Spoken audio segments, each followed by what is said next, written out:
Each class you pick has an important role in Deep Rock Galactic. In this video, we're going to go over the roles each class plays on the team. The engineer serves two primary roles on the team, to assist in collecting and to defend. The platform cannon is used to reach minerals and mission objectives that can't be easily grabbed.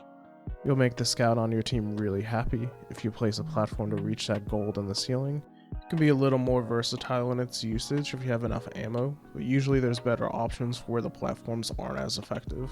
The platform cannon is great for the engineer's second role, defending. The platform cannon can be used to shape the environment around you and the team.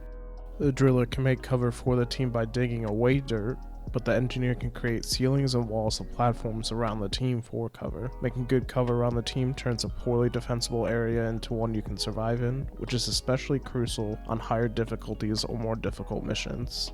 I cannot stress enough how important it is for the engineer to make areas more survivable for the team.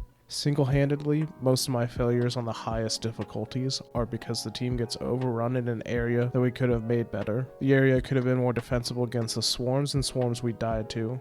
You can also fill in holes, especially holes made by resupply pods, that could let enemies flank you and the team. The sentry turret in the engineer's kit is an absolute necessity when it comes to protecting an area. The sentry turret acts like a fifth member of the team.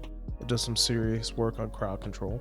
As an engineer, you'll want to tailor your weapons to the mission you're running. In an upcoming video, I'll go into builds for crowd control during missions with lots of enemies, as well as single target builds during elimination missions.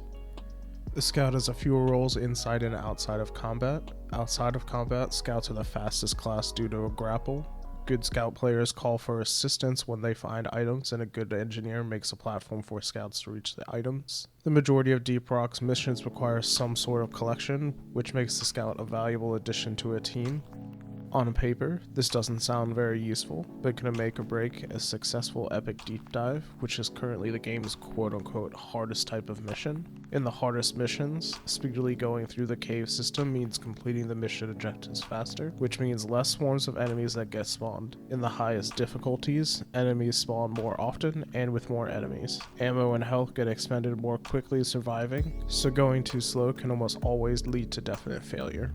In combat, it can't be understated just how valuable the scout is in being able to support the team.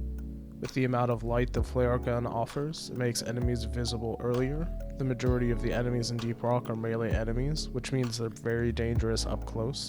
With the standard light each dwarf can make, you just can't really see enemies from afar as they get closer to you. With the flare gun, these enemies can be picked off by everyone well before they get too close.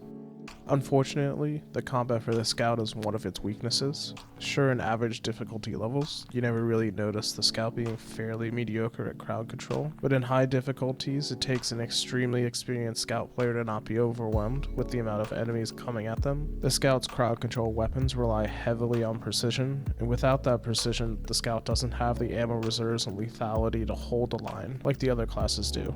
Again, what the scout does excel in is supporting the team. When priority targets aggro a scout, the scout can turn the target to make its weak point easier for the team to shoot, or it can lead it away to take some pressure off the team. The scout's Cryo Grenade freezes enemies, applying a 300% debuff to them and stops them from moving while frozen. The IFG grenade slows enemies inside of it by 75% and adds a debuff to them of 30%. Both grenades are great support tools to help the team crowd control, and largely comes down to your preference. The driller fills two crucial roles in combat. Both are largely determined by your build. When running the flamethrower, the driller is great at crowd control and can burn away swarms of enemies as they near the team.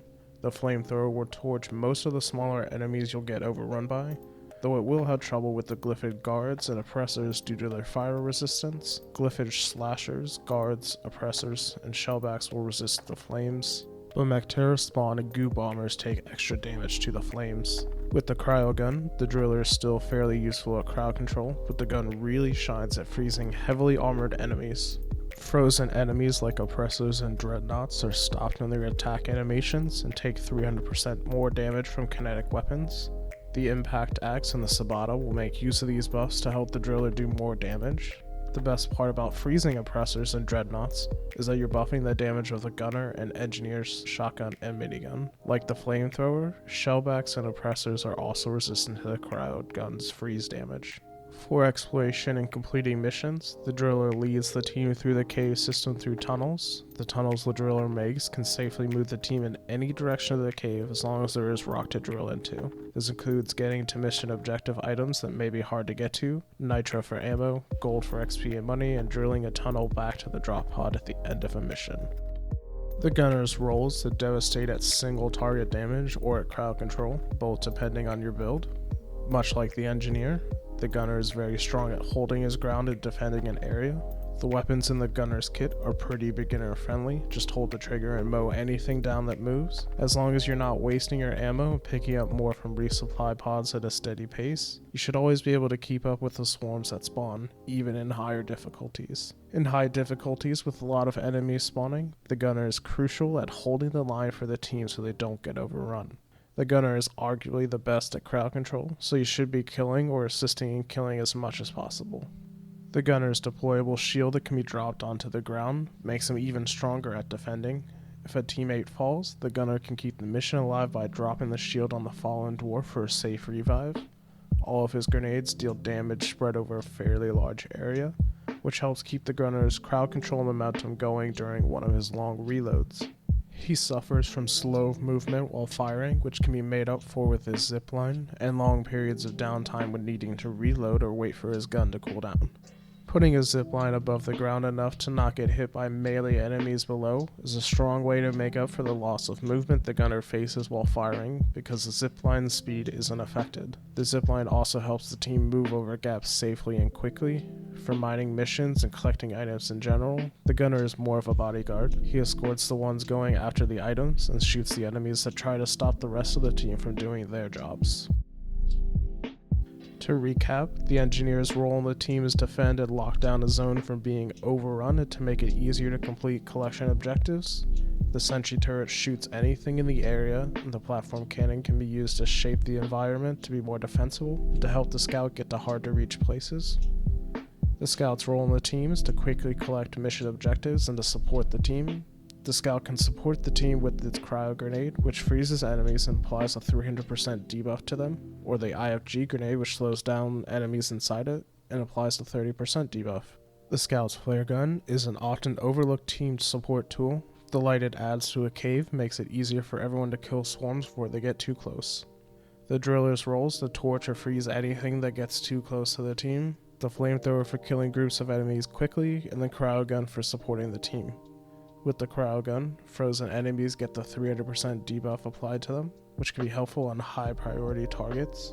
That being said, the driller isn't going to be a high damage dealer during dreadnought fights. The gunner's role is to escort and protect the team, especially in defensible areas that the engineer can help create. His weapons are great at mowing down enemies and can be specialized to do massive single target damage for missions that require it. He won't be always actively participating in mining and collecting hard to reach items, but should always be killing the enemies that spawn. If you're new to Deep Rock Galactic, check out my best starting class video to see which class you should start with. If you know what class you want to play now, subscribe to the channel for more guides on Deep Rock Galactic's classes. Thanks for watching.